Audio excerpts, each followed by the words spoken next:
The groundbreaking ceremony of Adani Logistics Park in Kochi, where Chief Minister Pinarayi Vijayan is attending the event. The Kerala Chief Minister has graced the occasion along with top ministers which are attending this ceremony. Now, the park will be built on a 70-acre site, and it will be a historic milestone in Kerala's journey in terms of the overall investment scenario that will get a fresh fillip. Let's quickly listen in to what Pinarayi Vijayan said on Adani Logistics Park being launched.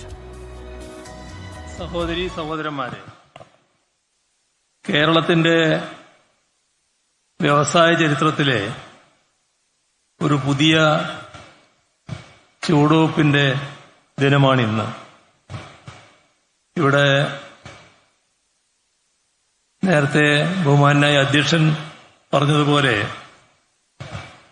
Invest in Kerala പദ്ധതിയുടെ ഭാഗമായി കളമശ്ശേരിയിൽ ആരംഭിക്കുന്ന പദ്ധതിയാണിത്. Adani logistics park. ഇതിന്റെ ശിലാസ്ഥാപനം എല്ലാവരുടെയും അനുമതിയോടെ നിർവഹിച്ചതായി ആദ്യമായും അറിയിക്കട്ടെ.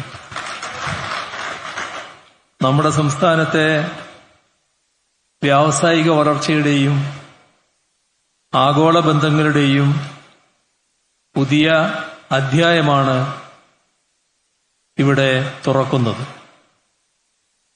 ഇപ്പൊ പറഞ്ഞു കഴിഞ്ഞു, ഏകദേശം 700 ഏക്കർ ഭൂമി ഇതിനായി ഉപയോഗിക്കുന്നു.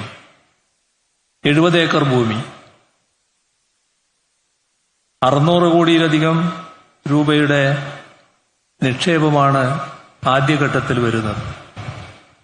13 ലക്ഷം ചതുരശ്രടിയിലധികം വിസ്തൃതിയുള്ള സംയോജിത ലോജിസ്റ്റിക്സ് സൗകര്യങ്ങൾ, ഏറ്റവും പുതിയ സാങ്കേതിക വിദ്യകൾ, സുസ്ഥിര വികസനത്തിനുള്ള സംവിധാനങ്ങൾ എല്ലാം ഇവിടെയുണ്ടാവും.